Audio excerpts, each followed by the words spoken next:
शिव, करुणा और वैराग्य की गाथा बहुत समय पहले की बात है। पृथ्वी पर एक भीषण संकट आ गया था।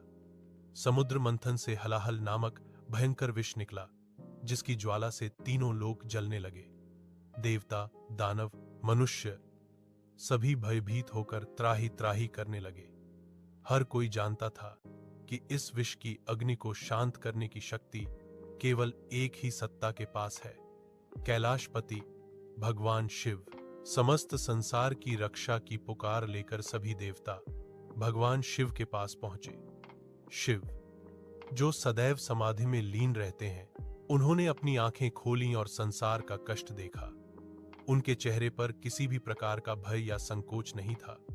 वह जानते थे कि इस विष को ग्रहण करने का अर्थ है स्वयं भयानक पीड़ा सहना।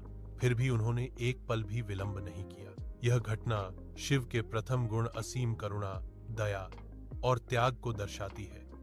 उन्होंने संपूर्ण सृष्टि के कल्याण के लिए उस विष को अपने कंठ में धारण कर लिया। यह विष उनके गले में रुक गया और उनका कंठ नीला पड़ गया।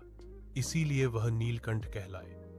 यह दर्शाता है कि सच्चा ईश्वर वह है जो अपने भक्तों के लिए और संसार की भलाई के लिए स्वयं कष्ट सहने को तैयार हो। महादेव का दूसरा महान गुण है वैराग्य और अनासक्ति, डिटैचमेंट। वे केवल वस्त्रों के रूप में बाघ की खाल धारण करते हैं। उनका आसन पर्वत की कठोर शिला है। उनका आभूषण सर्प और रुद्राक्ष है और उनके प्रिय स्थान श्मशान है। यह सब भौतिक सुख सुविधाओं से उनकी पूर्ण विरक्ति, दूरी को दिखाता है। वह दिखाते हैं कि जीवन की वास्तविक शक्ति किसी महल या धन दौलत में नहीं, बल्कि अपने भीतर की